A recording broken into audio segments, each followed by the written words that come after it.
Christian leaders, this is Pastor John Richards, and welcome to the Christian Leaders Book Club.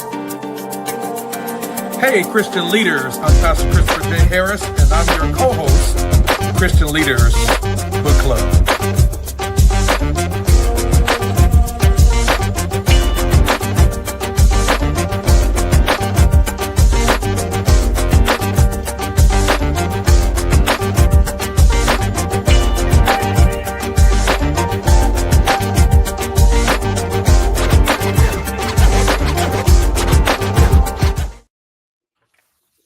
All right, what's up, everybody? So good to see all of you all here on this Friday. It's Friday, April 25th, and we are just coming off of the heels of Easter, Resurrection Weekend, Resurrection Week. Pastor John, I read a post the other day that said that we should probably not call Easter the Super Bowl for Christians, and I felt convicted. Oh, wow. Mm-hmm. What was the argument? I'll do one better for you. I will read it because I think it's worth discussion. Give me a second. Let me find it. I didn't know we were going to go there today, but hey, it's fine that we did. Hey, you brought it up. Now I'm, inquiring minds want to know. Yeah, give me a second. I'm gonna tell you. Oh, here it is. Okay. So, yeah. So this pastor, who I respect his thinking. He says, I wrote a reflection for our staff entitled, Easter is not the Super Bowl. Here's what he says. You've probably heard it said before that Easter is the Super Bowl of the church. I get the intent. It's a big weekend, a lot of guests, high anticipation. But here's the thing. The resurrection isn't an event to perform for. It's a reality to live from. Super Bowls come once a year, but resurrection, it's every breath, every table, every ordinary moment infused with new life. This weekend matters not because of lights or numbers or polish, but because Jesus is alive.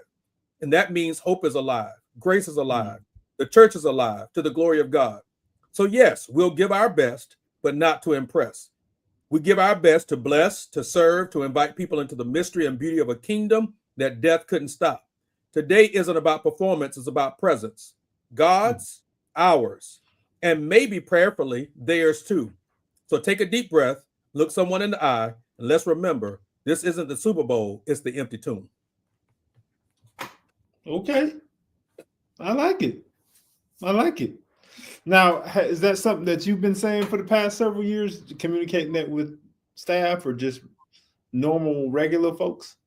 Yeah, listen, I mean, not that I'm sitting here walking around with a banner that says the Easter is a Super Bowl, but it's a phrase that I think is sort of etched into those of us that serve in ministry. It's one of those phrases that that is etched into our culture that it conveys the emotional toll that Easter weekend represents for those of us that are working on that day, right? But I think the sentiment of what Pastor shared here is probably a lot more accurate than what we've acknowledged. Yeah, no, I think so too. And the thing is, like, for the Super Bowl illustration for me, it's the idea that people watch who wouldn't normally watch. And not necessarily the entertainment component, but like we have folks who are showing up who don't know nothing about football. If I'm making the inference, right? And so for me, it's a discussion point to say, you got to explain stuff to people. Just like in the middle of the Super Bowl, somebody says, man, what was that? You're trying to sneak into the book already. Slow down. I'm trying to get us where we need to go. You know what I'm saying? You got to make sure you make those points where you get the on ramps to the next space. But that I understand what he's saying. But that was something I said to my staff to say, hey, we can't just treat this like any other event. We have to understand that people who don't know Christ, don't know the gospel, are going to be rolling through. So I get it. I like the post. I do. I like the post. Yeah. but it's just a communication strategy I've used to help people understand that we gotta reach the unreached. I agree. Yeah. I agree. Yeah. Yeah. And people come to the Super Bowl for different reasons, right? Some people are coming because of the game. Mm-hmm. Some people are coming because of the commercials. Yep. Some people are coming because it's just fellowship. Some people are coming because they want the wings, man. Listen, those chicken wings is fire. You hear me? Fire. I don't care who playing. Them wings is fire. If you ask them who's playing, they're gonna tell you they don't know, but they know what flavors are over there. Right. Yeah, man. Let's jump into it, brother. Let's jump into it. Y'all, we are back, and of course, as you see on the screen, that's Pastor John C. Richards, and I am Pastor Christopher J. Harris. And for the last year, we have been coming on here once a month to discuss a book. It's called the Christian Leaders Book Club. The Christian Leaders Book Club. And essentially, Pastor John and I would do this on our own, where we would communicate and conversate and dialogue about what we're reading and what we're gleaning from it. And we figured we'd let you guys in on the party. And that's what's been happening for the last 2 years. And it's been so much fun. Pastor John, how was your Easter, sir? It was good, man. It was good. We had a fantastic Easter Sunday. It's always taxing in terms of pastoral staff, in terms of our serving team members, et cetera, but also rewarding. Yeah. And so being able to present the gospel, we did like a play type deal, a dramatic reading of the gospel, dramatic presentation of the gospel, which was really good, man. We enjoyed it. You're saying dramatic, not traumatic. No. Yes. But there was some trauma. There was some trauma for sure. Yeah. I love it. We had an amazing Easter, record-breaking in every sense of the word, but we also didn't have any behind-the-scenes issues, which was a blessing. So we thank God for that. So, y'all, this is our journey this year. This is where we have been, but this is also where we're going. And we're excited about the books that we've discussed so far. Especially last month, we had an opportunity to talk about when faith disappoints, and that was so much fun. We started the year talking about 48 days, and then we moved into Up From Nothing. We did not get a revelation about that book in totality until after it was over. Right. Go back and listen to the replay of that. By the way, I would encourage you all to follow both of us on YouTube. We both are budding YouTubers, and would invite you to jump in there and be a part of our YouTube subscriber and followers and channels and all that. Today, man, I think, I was thinking about this as I finished reading the book, Pastor John. Today, we talk about this book right here. You see that fourth in the list, Soul Winning Church. And there's a part of me that wonders, man, like, should we have done this book last month to help people get ready for Easter? Man, that's a good question. That's a good question. Because now we after Easter. But that doesn't mean gospel sharing should not still be happening. No, that's not what that means. Yeah. But you're right, man. You're right. I wouldn't mind flip-flopping that and when faith disappoints. Yeah, it would have been good to kind of look at that. But it's done now. Nothing we can do about it. We did it because it was the month of Easter. But we didn't think about reading it before Easter would have been good for people to share so they can bring people to church for Easter. So yeah. Hindsight, man, 2020. All good. 6 keys to fostering a genuine evangelistic culture. Oh, that's a cuss word. What? Evangelistic. It's not a cuss word, but I do think it's worth defining because many circles and ecosystems of people define it wrongly, I think. Yeah. Right. How have you heard evangelistic or evangelism or evangelist defined or referred to? Well, first of all, evangelistic isn't an organization or a people group. Yeah. It's a posture. Yeah. Yeah. So I think the definition for me starts there, or the good definition starts there. One who is evangelistic is one who shares the evangelion, which is the Greek word for gospel. And so, come on, theologian. Oh, well, come on, man. Don't do me like that. So yes, the good news. The good news, evangelion, man. So taking a Greek concept where they announce the presence of kings being born, and the gospel writers and Paul and others said the gospel is now not just about a king, because there were multiple gospels, but it's about the king. And to be evangelistic is to share with people about the king of kings, and share that good news that he came to rescue a lost and broken world from their sins, and to die on our behalf, and to be raised from the dead, and to give us a promised resurrection ourselves. So that's evangelistic in a nutshell. Yeah. Which means, to your point earlier, one denomination or one people group don't have a patent or copyright on evangelism or evangelistic activities. It is not a person's title, and the behavior or the activity of evangelism should not be limited to a person with a title or a person that's on the platform or with the microphone. And I think the beauty of this book is, at least in one way, you walk away saying that this has got to be something that's integrated into our entire culture. Has to be, man. Has to be. Some good reminders, some good challenges. We talked about it earlier. It's a good thing to work through as leadership at a church, even volunteer leadership. Like, it's not just church staff. Like, it has to permeate the culture. So when you have leaders who are part of the culture, this is something you can work through with the entire team, not just paid staff members. Yep, for sure. So let's jump into it, man. So overall, what's the grade? Let's start doing that. What's the grade you give this book overall? I'm at about an 8. 8. Not quite 9 territory, but 8. I think 8 out of 10 for me.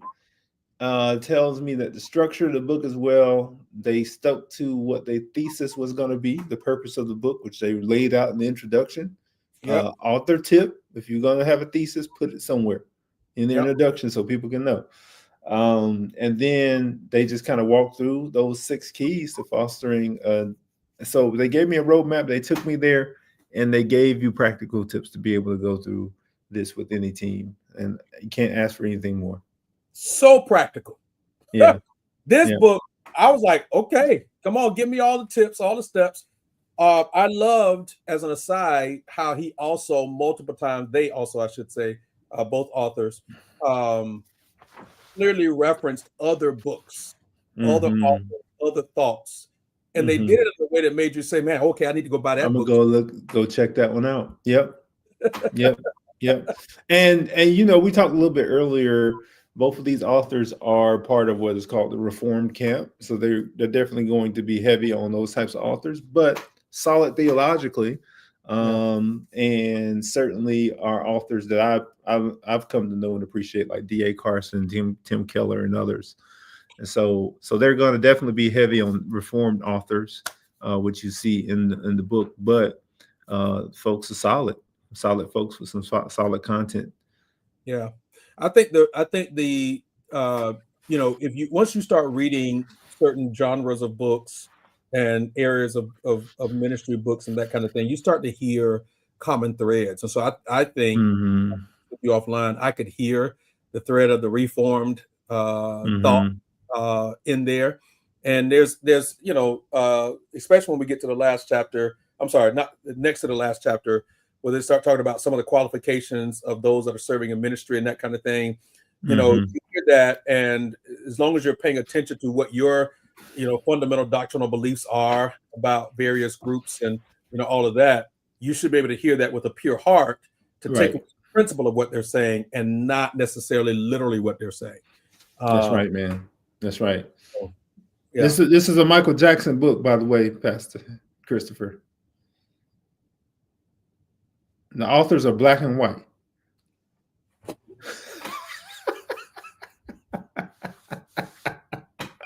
But Mike said it doesn't matter if you're black or white. This is such a bad, like if our kids were watching this right now, they right. Terrible dad joke. Terrible dad joke. So bad. So bad. And yet so nerdy and good all at the same time. Right. But it's important to know that these authors are from two different cultural experiences and backgrounds. They are. But the way they wrote, there was like a seamless flow between them, even with their cultural experiences. So J.A. Metters is the white pastor. He's in a more suburban context. Doug Logan is a black pastor who pastors a church in Philadelphia, in the city of Philadelphia. Yeah. He wrote the book On the Block. He talks about evangelism on the block, right? But when you read what they're doing, like J.A. Metters talks about him slow cooking a brisket, and Doug Logan talks about barbecuing as a means of evangelism, right? In the backyard. Right. Backyard barbecue. You know what's going on. You know what's happening back in the backyard. Dominoes, spades, everything else. Trash talk, all of that. Yeah. But it was good. I mean, good to see these two authors collaborate on this book to show you that even with the cultural differences, like evangelism is evangelism, man. Sharing the gospel is sharing the gospel. Yeah. There's two things really fast I'm thinking about, Pastor John, before we jump into the meat of the book, that I'd love to raise and get your thoughts on. And I'll be honest to say, I'm asking this question. I've never researched this before. But as I read through the book and made some notes, and I shared with you, I read the physical book, but I also listened to the audio book. And so there's some things in the audio book that I clipped and some things I highlighted in the physical book. Two things, but one that I want to lift up is I'm curious about what other religions teach and train or talk about with their quote unquote evangelistic efforts. Right? And then the other thing I thought about as I was reading this book is what elements of this in the book, because the Bible says in Proverbs, he that winneth souls is wise. So I thought about elements of the book that would rub the culture the wrong way. Right? They both told various stories throughout the book. I think, he talked about one time, meeting the gentleman in the coffee shop at the airport. Yeah. The Muslim woman. Yep. All of that. Go ahead. Didn't come to faith, right? He reminded, he was like, hey, she didn't come to faith, but still had an opportunity to be able to share with her, right? And so what's your reaction to those two thoughts? To what two thoughts? So the one is, are you familiar with, if at all, what other religions do or teach when they talk about kind of recruiting or evangelistic efforts? And then secondly, what elements of the book do you feel like may be abrasive in the culture? So like, for example, you said it in the introduction. They tell us what the purpose of the book is, the thesis of the book. Yeah. And one of the questions they ask is, how does God view the lost? I love how the biblical narrative clearly answers this question. Before the foundations of this world were set in place, God had a plan to seek and save the lost. Now, before anybody gets their underwear into a tinsy, I am in agreement with the Bible says. The Bible calls those that don't know Jesus the lost. But when I think about this from an apologetics lens, right, a relational lens, the question just comes up in my mind, like, if somebody doesn't know Jesus, how would they respond when we say you're lost? Does that make sense? Yeah. So I think the way I viewed it, Pastor Christopher, was more so of an insider's manual. Oh, for sure. Like here's what. So they're calling it soul winning. Like they're not going to go out and say, "Hey, we're winning your soul to Jesus," right? because the practical component of it we'll get to was more like storytelling, right? Start by telling your story. Yep. And so those types of components are ones where people won't get offended. Now, if you go to somebody and say your soul is lost and you're going to hell, some of those old quote unquote evangelistic efforts, then you may see that offense. But I think they try to minimize the offense by doing what people would be naturally doing anyway, which is sharing their story and sharing who they are. And so I would say that. On the other side of that, like I do know like cults who are within Christendom who have evangelistic efforts and do share in very intentional ways by sending out missionaries and sending out people who are equipped, quote unquote, to be able to share and probably do it better than most Christians. Yeah. And so have seen that within the Christian faith. In the Muslim community and other communities, I've seen people convert just by having general conversations with Muslims. Like I don't see them going out doing evangelism in the sense that we see the word. Yeah. That's good, man. Let's jump into the book because there's I got a bunch of other stuff that I'm thinking about, because even when we talk about the distinction between outreach and evangelism, right? I think that's in a minute too. Big distinction. So let's do this. On page 22 of the book, we can just kind of jump right there. They have this chart, that is the 6 centerpieces of the book. And they say, from our time around the world and around the block, we see 6 areas that are essential for being a soul-winning evangelistic church. We believe that God can use these keys to foster a culture of evangelism and conversion. A soul-winning church under the power of God will be operating in these 6 areas. And these 6 areas are praying for conversions. Of course, there had to be some alliteration in here, right? You had to, man. The 2 preachers, it's going to be P's. Praying. A posture of an evangelistic church, preparing for conversions, personal evangelism, preaching for conversions, and process for new converts. And I love that, because I think it's all inclusive. Each key isn't all that groundbreaking. They acknowledge that, and that's good news. But in our experience, a church will tend to be mindful of 1 or 2 areas, but not all 6. The churches that are paying attention to and active in all 6 tend to see a lot of fruit. Because these are because these are the silver bullet. No, I'm sorry. Because these are the silver bullet. No, because these are the supernatural operations that God uses. Right. I love that. I love that. They're not saying that there's not other things that God uses. They're saying that we believe that the more of these that you can have at your church, the more intentional you'll be about winning people to the cause of Christ. Yeah, I love seeing that early in the book. I was like, I have a roadmap. And I love it. Yeah. I love it. Yeah. This is one of those books that as you go through it, even if you're doing some of these things, it's a good reminder to say, hey, we're on the right track. We're doing the right thing. And I appreciated that. So anything you want to say about the framework before we jump further into it? No, I think the framework is good, man. I think that they have those 6 areas, and I was like, okay, you're gonna have 6 chapters. I'm with you. I'm right there with you. Yeah. So we start with prayer. We start with prayer, and man, I couldn't help but think through, like, going through this. I'm like, man, how many churches have I been a part of or even consulted with? Where you pray before a meeting, or you pray before a project, or you pray before an initiative, but like intentionally pray for conversions. No, that was a good way to open it, because it definitely was convicting from like a pastoral staff perspective, right? We both kind of laid out meetings around our worship experiences, right?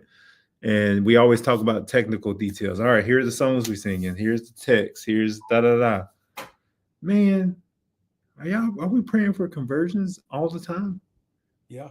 And that's crazy, because Sunday we prayed before our production, before we did the run through on the production, and I specifically prayed for that for our team. And man, we had a good number of people come down for commitment to Christ, man. I was like, just praying for that intentionally.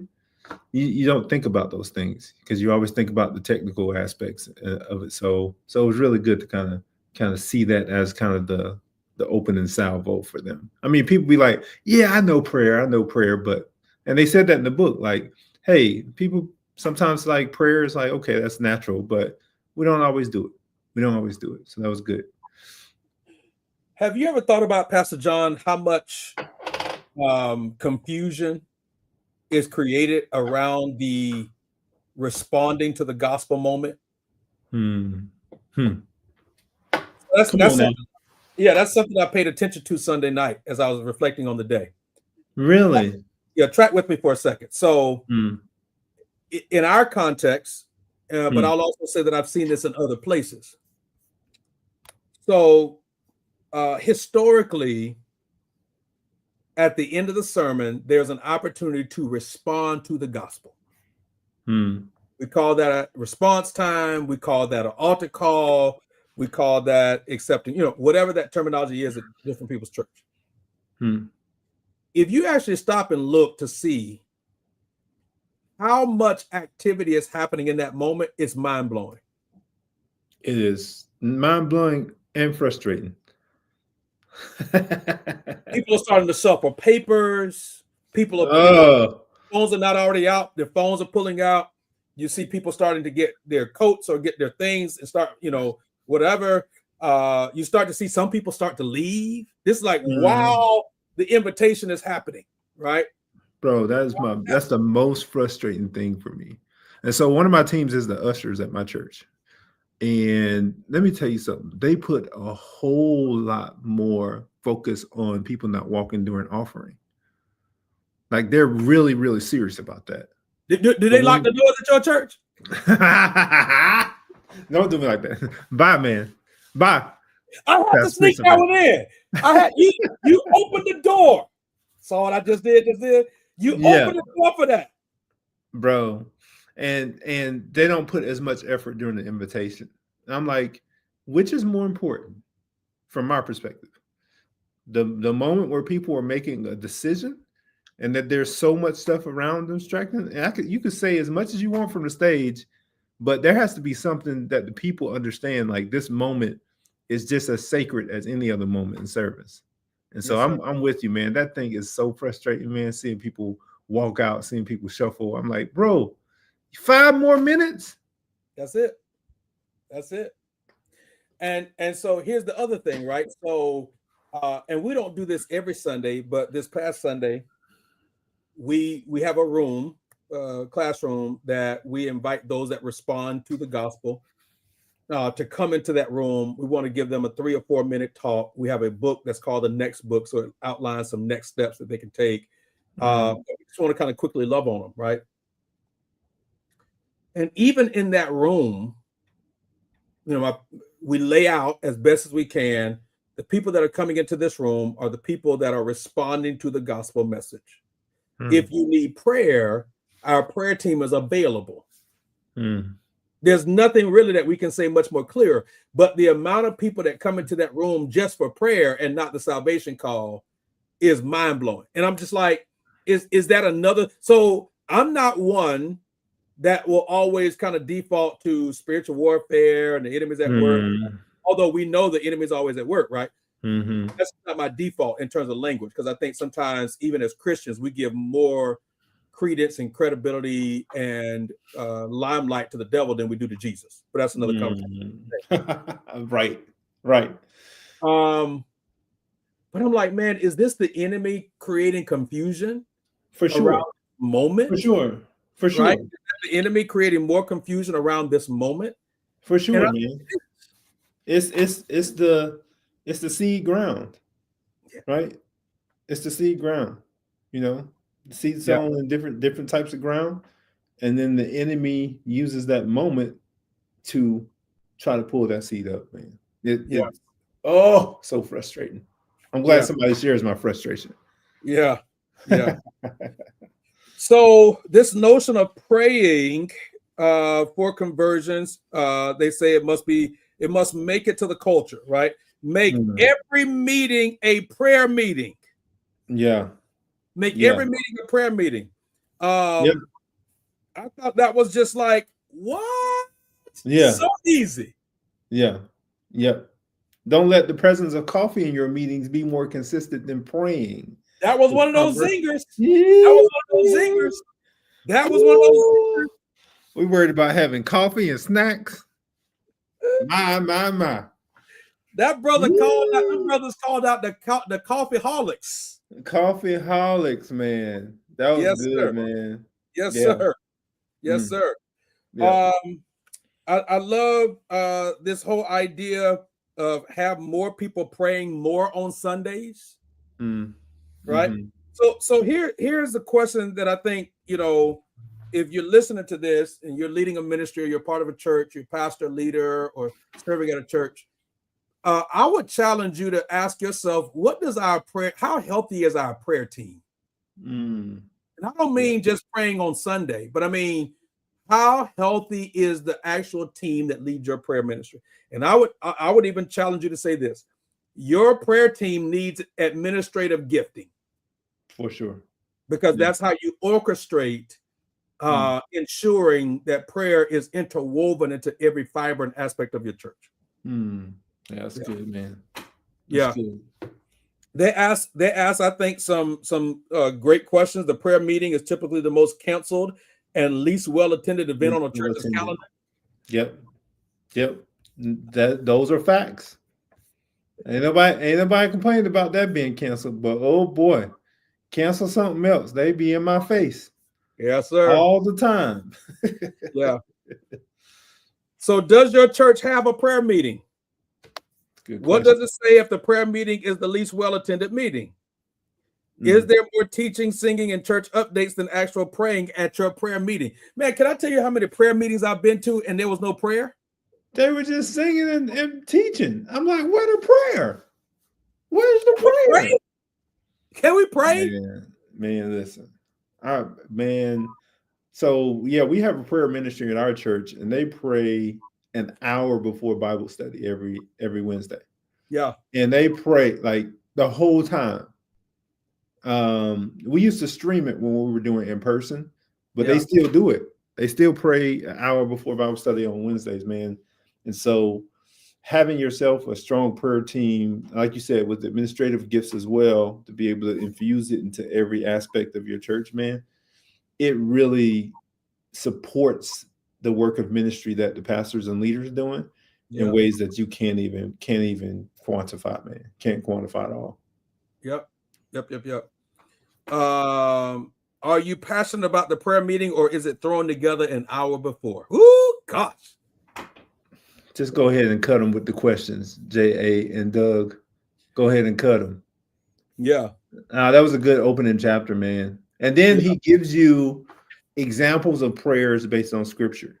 So lays out the scripture and says, hey, here's a prayer that you can pray based on this text. So again, practical ways in which you can pray that aligns with God's word for evangelistic culture, which I thought was great. Sir. Chapter 2 is about the posture of an evangelistic church before you say go and share your faith, right? And they walk through this. And I just thought this chapter, it was one of those chapters, just like it was a breath of fresh air, because we want to go share the gospel, but we don't look at ourselves, right? We don't prioritize holiness or righteousness or integrity. They got the section here on a gentle people. Yeah. A gentle people. Secular culture runs on rage. The attention machine of social media generates, curates, and congratulates the cruel.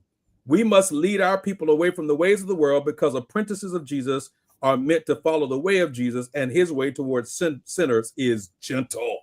That's it. Yeah, that's it, man. That's it. Listen, holiness is still right.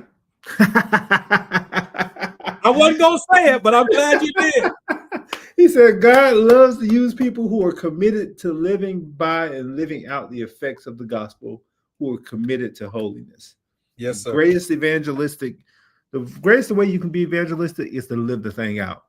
Live it out. That's what they're saying in the chapter, man. You have to be able to live out what you're actually sharing. Yeah. And that's the posture of an evangelistic church. You can't just say it. Hey, just go do this evangelism, and then you out there being nasty. Yeah. That's why I like these 8 postures, man. I like these 8 postures. Hey, can I just quote this one quote that they gave me that I had to sit on this for a little bit, because I'm like, man, I'm getting ready to build a whole Bible study off of this phrase, right? This statement right here. Which one? Arrogance is ignorance of God's grace. Oh, that was a good one. Yeah. Yeah. Yeah. Oh, good grace. That right there take you all the way through right there. Like as an author, I would love to know, like, where were y'all at when y'all wrote that sentence? Ooh, that was good, man. Because that's a tweet from heaven. You hear me? Mm-hmm. That thing was so good. I said, whoa. And that was in the gentle people section, right? Where he talks about being gentle people. Again? Yep, gentle people. Yeah, man. That's really good. Man, another one that I thought was really good, because it really captures one of my frustrations, is Satan is thrilled if our churches solely exist for their current members. Yes, sir. They talked about transfer growth early on, talks about being truly evangelistic, man. But the fact that Satan is excited that churches are like, hey, let's just make ourselves a club for current members and not necessarily including other folks. Yeah, man. Yeah. If that ain't the truth. Yeah. Another way to say that, this is not original to me. I've heard it in other places, but it's been one of those phrases that's just repeated over and over again to those that are in some of these circles. When we should be fishers of men, we become keepers of the aquarium.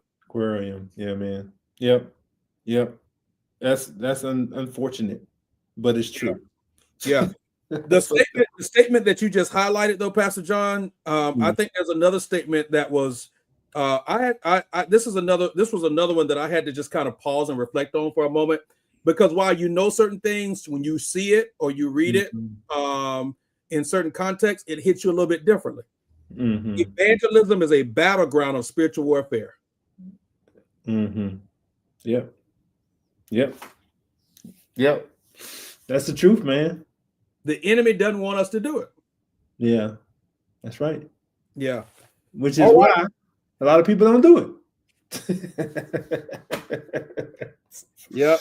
Oh. So a bold people, a hospitable people, talked a little bit about hospitable services in there. That was really good. A Christ-excited people, and ambitious people. And then they close out this chapter talking about how to run with grace, Churches, let's get our churches running with the news of the grace of God and the victory of Jesus, living in holiness, speaking with gentleness, praying in patient dependence, remembering that hell is real, pursuing boldness, exercising hospitality, and excited about Jesus and ambitious for his cause. Maybe we are in a marathon after all. Good synopsis of those 8 postures of evangelistic people. Yes, sir. Yep. You want to take chapter number 3, salt and light, preparing for chapter 3, man, preparing for conversions. He says that they say that the church desperately needs both good gospel works and good gospel workers for good news message. So this chapter is actually written by Doug, who does ministry. He's not in Philadelphia. It's actually in Camden, New Jersey. So it is on the East Coast. So, Camden is one of those communities that's just rough. And so he talks about the idea of mercy ministry coming alongside gospel sharing ministry. And he said that we have to have good lead to our Father being glorified, and that's what effective salt looks like. He talks about salt as the earth passage in Matthew 5:13, but talks about how people make a dichotomy between like doing good works, mercy ministry, and then proclaiming the good news. He's like, man, there's no dichotomy there. You got to be able to do both, and Jesus did the same thing too. Jesus was one who declared and demonstrated mercy ministry. So why are we tripping about this? Yeah. Why are we tripping about this? So I think this chapter really reminds folks who say, oh, we should just preach the gospel, get people saved, evangelistic. And he's like, man, in order to be evangelistic, you actually have to live out the good news and do some mercy ministry in the process. Yes. So I think, you know, he does a good job there, and then presents those two dangers to avoid, which is not treating mercy ministry as the same as evangelism. He makes the case that, hey, evangelism is necessary. You have to say, Lord, I'm a sinner. You got to repent, right? But then on the other side of that, like, mercy ministry is also important. Yep. They're an apologetic for the gospel. He says they cannot replace the gospel, but they're surely an apologetic for the gospel. I thought that was really good, man. I thought so too. And, you know, very straightforward. He asked the question about your reputation, or they asked the question about your reputation. And then again, man, like, to close this chapter out with just, you know, a section titled A Practical Plan. Practical plan. Yeah. So again, cultivating prayerfulness, cultivate the people of God, cultivate a plan, get going and be patient. And I love how he talks about that patience in there a little bit, because I think it's just genius, right? It's just Now, here's one of the things I want to ask Doug about this, because he said that there are 5 practical steps, but he gave me 4. And so I don't know if he was doing that while he was writing and didn't go back and say, okay, I only got 4. But, you know, us being people that always recognize things, I only seen 4 in the book. And there are only 4, but I would say the last section is quote unquote 5, but he doesn't really. It's not very clear. I think the Let It Shine is the 5th section. Okay. Yeah, man, I want to see a number. Give me my number. Give me my number, man. That's how my brain works. That's the lawyer. That's the Esquire in you coming out. Yeah. No, it was good though. It was a great chapter on being able to do that, man. So I thought mercy ministry was important to include in a book like this, because when folks think evangelism, that's all they think about. Let's share Jesus. And he was like, hey, wait a second.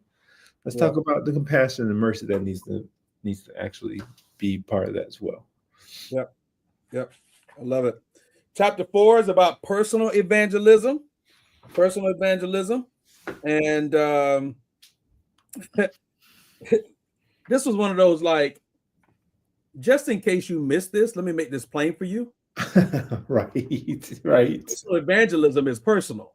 When I read it, I'm like, oh, that was a little petty, y'all. That was a little petty. Well, at least he put the section. These are 2 very obvious, much forgotten points. So they're obvious, but I want to make sure I touch on them. Yeah.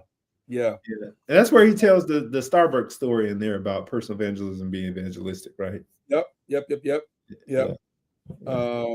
was good. Just go tell people how awesome Jesus is. So they deal with that and kind of break that down. A little theology in there, a little heavy theology in there. Which nothing is wrong with that, because that's your target. I did like when he said sentness isn't a spiritual gift, it's our calling.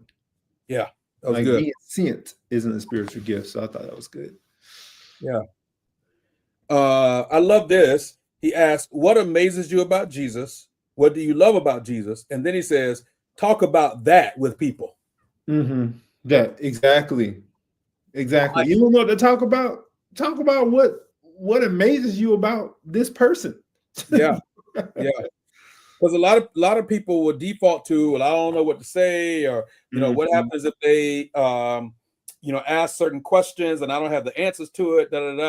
So when you make it personal, what difference has Jesus made into your life? What amazes you about this amazing God we serve, et cetera, et cetera, et cetera. So you give you personalize the message to the person, so that because that's where the point of connection is going to be. Yeah.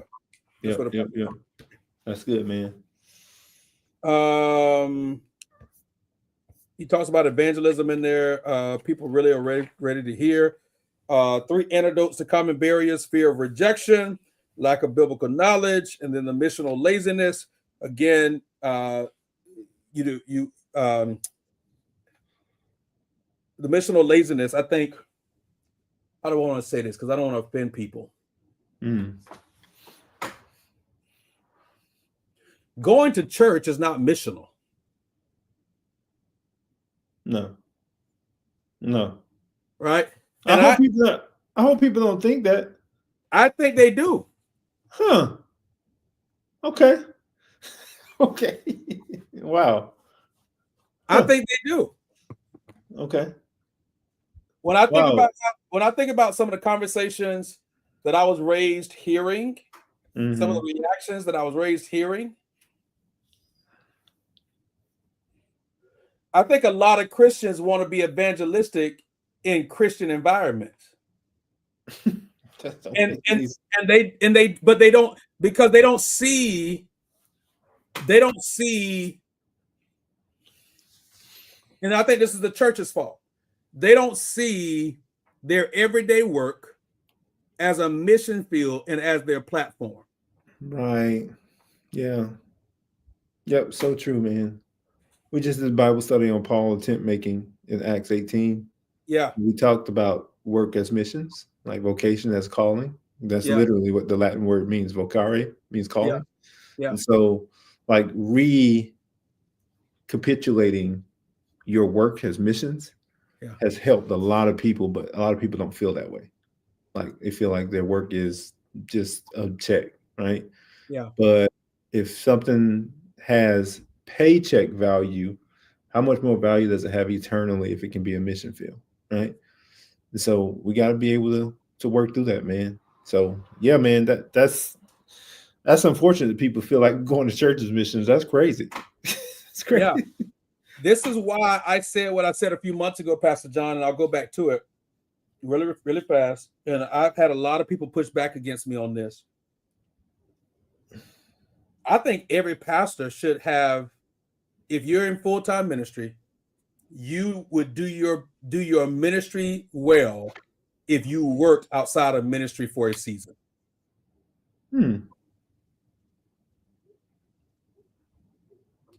I can see that. I can see that. Because otherwise you're not really coming in touch with non-Christians otherwise. Unless you're very, very intentional about it.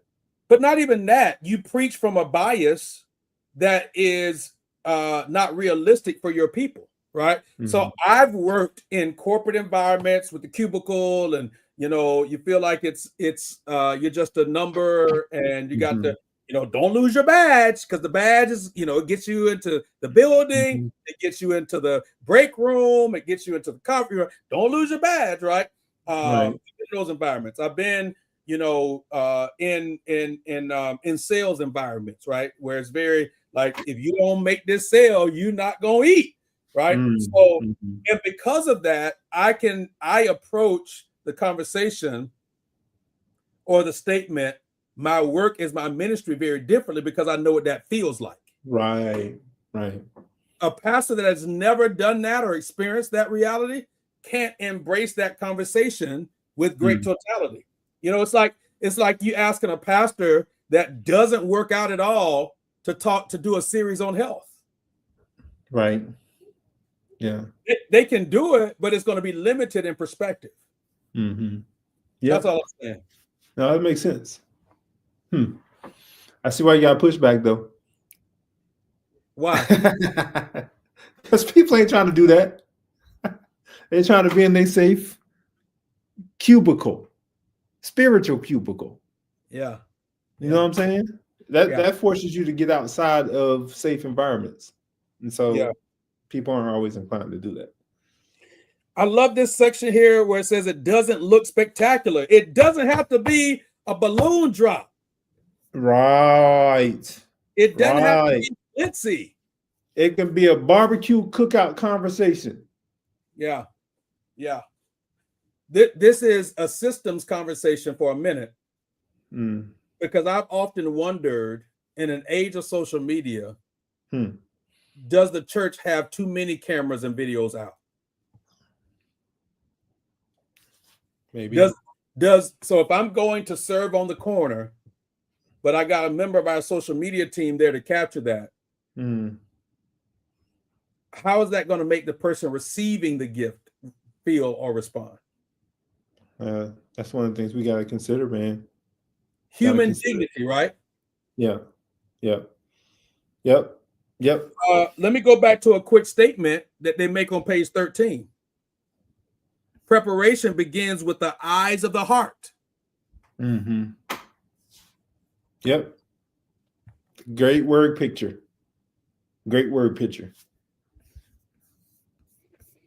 How to cultivate personal evangelism in your church. Model it yourself. Mention evangelism, and then mold people for evangelism.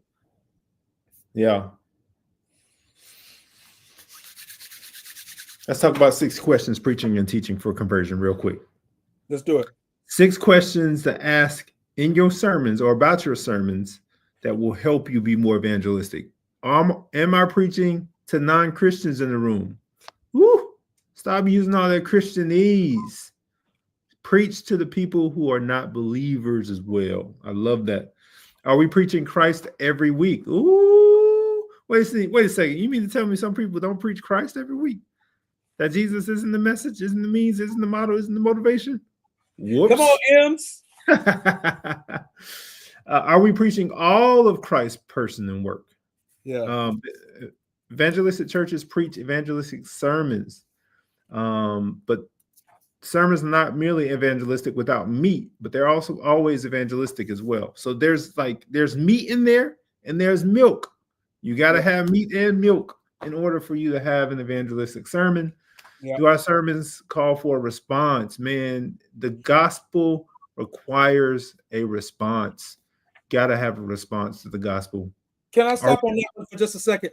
I know yes, that's number 4. Let me stop on that one for just a second. I think, Pastor John, one of the most helpful things that has happened in my time of preaching is to intentionally think about what we call the CTA, the call to action. Call to action, yeah. What do I want the call to action to be? What do I want before I finish the sermon? What do I want people to? Because if I can clearly articulate that, then I give people a handle of what to walk away with the message. Hey, you got time? Huh? You got time? Let's go. No, I'm kidding. Go ahead. No, go ahead. Man, listen to me. That's another one of my frustration points, because call to action at the end of sermons is lacking a lot of times in certain spaces I go into, because there's a celebration moment without a call to action. Yeah. I understand that we got to get him on the cross, in the tomb. We got to empty the tomb, and we got to talk about Sunday morning. But what am I doing with it? Yeah. And so I'm always challenging our younger preachers. I'm like, man, think about your close, how you can close in the Christ-centered way that is both evangelistic and also demonstrates that Christ is in all of Scripture. And you don't necessarily always have to do Friday, Saturday, Sunday. Hey, I'm Baptist through and through. I get that. Yeah. I understand that. But if I'm talking about trials and tribulations, then how about ending in the Garden of Gethsemane? How about ending there? Yeah. You start a story with a garden and then you end the conclusion with the garden. Like, find ways to integrate biblical theology into your close. And so when you mentioned that, I was like, man, that thing, I'm trying to figure out how to incorporate that CTA for some of the younger ministers I'm training, because they always want to close the traditional way. And I'm like stretching them big time. And I would say this. I mean, I think one of the things that you could say to them is, if your call to action is the same every time you preach, that shows a lack of dexterity and a lack of intentionality with the kinds of messages that you're preaching. Because every message, quite frankly, and I understand, like, depending on your role at the church, you may not be in a space where you can teach doctrine. You may not be in a space where you can teach a quote unquote pastoral message, right? But you should be able to have some bandwidth to think through, like, Okay. Right. And if the last 7 times I preached, the call to action was to pray more, I may need to teach on something else, or I may need to approach this somewhere else. So I have a different call to action. Correct. Yep. Right there, man. Because here's what that means, Pastor John, and then we'll move on. You prioritize the message, how the people are going to receive it, and not your comfort as the preacher. Yep. I like that, man. I like that. We don't do a lot of hooping at our church. But we just finished a 13-week series on the letters of Paul. And I did a number of the messages, but in particular, to close out the series, I did 1st and 2nd Timothy. I titled the message "Doing Church God's Way," and man, that first service, Spirit of God just started moving, and I didn't anticipate doing this, but it just happened, and it was a moment. And I got so excited. The people were so excited, engaged with it, and all of those kinds of things. When I was landing the plane, had my clear call to action, Pastor John, I said, let me apologize to any of you that may be here. And my passion was a distraction. Don't let my passion be a distraction. Here is why this message was preached today. Because I clearly articulated in advance what's the call to action. And it helps bring everything back together again. That's good. Yep.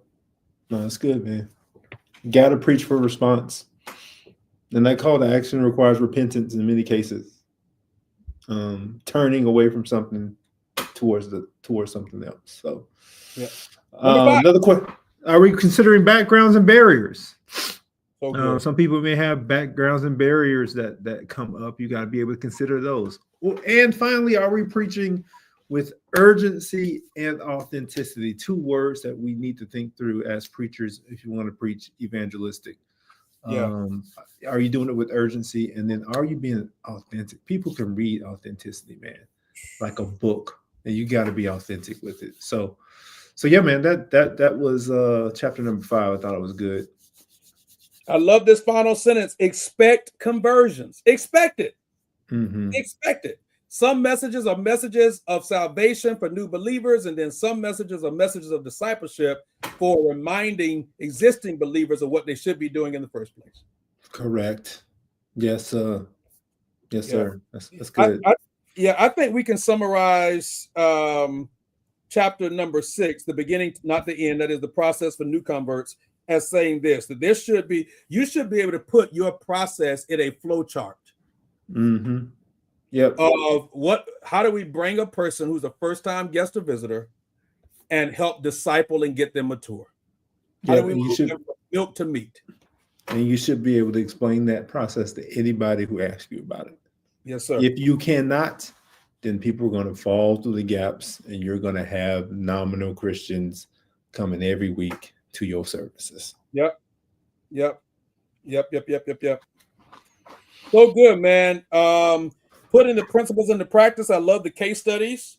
In fact, I think, I was interested that they put the conclusion before that. Yeah. But I guess maybe they felt like it was an appendix type of deal. Maybe so. So yeah. But I like the case studies. I did too. Got some love from Jacksonville. America's in there. Yeah. I'm all good for the Southerners, man. Pastor John, guess what just happened? A miracle just happened. Oh boy. What happened? We got through this book and it's right at time.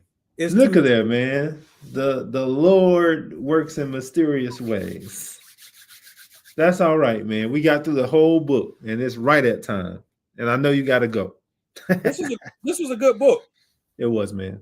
It was good. I enjoyed it. Like I said, 8 scale 1 to 10, 8. Anybody who is interested in creating, cultivating evangelistic culture, pick it up. It's an easy read, quick read, and you'll be better for it on the other side. What's up for next month? We got the healing leadership trauma. Oh Lord, I gotta pray for this one. Huh? Healing leadership trauma. I gotta pray about this one, boy. Why? Yeah. Leadership trauma is real.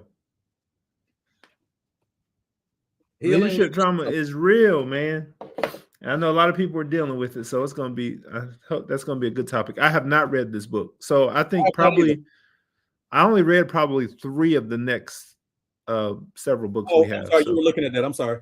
No, I was just looking at the ones I've read. So 3 out of all the rest of them I've only read. So most of them will be new reads for me. I like I know we had time. Can I read another post that I think ties in? Yeah, with go this ahead. right here? All right, hold on. Let's see. I thought this was a powerful statement. This was actually posted this morning. Finding emotional health and helping others flourish is the subtitle of the book. All right, here we go. This is a teaser for next month. Uh-oh. This is a pastor that posted this. Bear with me. He says, I am sickened to my core by this notion that serving in church is the modern day slavery. Serving in church saved my life. Serving brought me closer to God. Serving taught me discipline, responsibility, grit, and grind. Serving opened doors for me and connected me to a community of people I desperately needed. Here is the truth. Most churches only have 20% of people serving, which means 80% of the people who attend church don't serve at all. And rather than galvanizing the 80, it is more popular to demonize the 20 by referring to them as slaves. If burnout is truly the concern, then part of the solution is to ask more people to serve, not less. Wow. Let me be clear. It is not healthy or biblical to put church over your family. Anyone who is putting ministry before family has the wrong priorities. It is our responsibility to teach people how to budget their time and put their life in proper balance. But to suggest grabbing brunch and mimosas on a Sunday will give you a greater life than serving in church regularly is wrong. Serving is sacrifice. Is it convenient to give up your one off day to do something for God? Yes, but that's the point. It's supposed to be inconvenient. It's supposed to be sacrificial. It's supposed to be me giving up myself for someone else. That is Christianity. That is the gospel. That is Jesus. Serving on Sunday is me saying that my life is not my own and that the first day of my week belongs to the Lord. I meet singles who tell me that the dating pool is trash because everyone is selfish. I wonder why. Because we have a generation that believes serving is slavery. This idea doesn't just affect churches, it affects relationships. Because we're raising a generation that believes anything that doesn't serve me isn't for me, and that's ridiculous. I got my work ethic from serving. I was responsible for setting up mics on Sunday, turning on the audio board. I opened the door, locked up when services were done, cleaned the church, taught Bible study, directed the choir. It made me employable, skilled, mature, disciplined. It taught me people, conflict resolution, problem-solving, leadership. I never felt like I was building my pastor's empire. If you're serving as unto your pastor, then you have the wrong motive. I served as unto the Lord. I knew the Lord had my reward. I knew he saw me, and I was doing it to please him, not people. I'm not saying people haven't been abused or taken advantage of by churches. I am saying it is not the norm for the average person who attends a church. And if you have been taken advantage of by a church, the answer is not mimosas, I promise you. The answer is find a church you love, find a ministry you trust, find a place where you will enjoy serving, and let God deal with the abusers who took advantage of you. That's good, man. That's a good precursor. That's really good. Serving is not slavery. That's a book. Whoever wrote that. That's good, man. Now, my context clues says to me that he's responding to something that someone said, and I don't know what the original statement is. The original post was. Yeah. Yep. That's good, man. I can't wait to read this one then and talk about leadership trauma. Yeah. We've been in leadership a long time, so we definitely can have conversations about that for sure. Yeah. All right, everybody. This is the Christian Leaders Book Club. We're honored that you came in. Whatever platform you're watching this on, if you go to the link in the comments or in the profile, you will see a link to be able to join our email list, connect with us, stay a part of what we're doing. And we'd love to have you as a part of the tribe, the Christian Leaders Book Club. It's been amazing. It's going to be incredible. Again, here's our list. Next month, we're going through the Healing Leadership Trauma book. From there, we'll go through Super Communicators, The False White Gospel, Invisible Jesus, Shepherds for Sale, Speaking My Mind, It's Okay That You're Not Okay, and then The Awe of God. It's going to be amazing. So we'll see y'all next month. Pastor John, anything else? You gonna kick me out again though? I'm going to kick you out again? Yeah. What? Last time we ended, you kicked me out, man. You kicked me out the room. Did I? I'm just messing with you, man. Oh. No, this has been great, Pastor Christopher, man. I love walking through these books with you, man. Always good to hear from you, glean from some of the wisdom you have, and being able to work through everything. So appreciate Did you, I boss. kick you out of the room for real? Man, I don't know, man. You started a countdown. I booted myself, I think, man. I don't know what was going on. That's so funny. That's so funny. Don't touch nothing, Pastor John. This is Pastor Christopher Harris, the Christian Leaders Book Club. Y'all have an amazing rest of your day. Peace.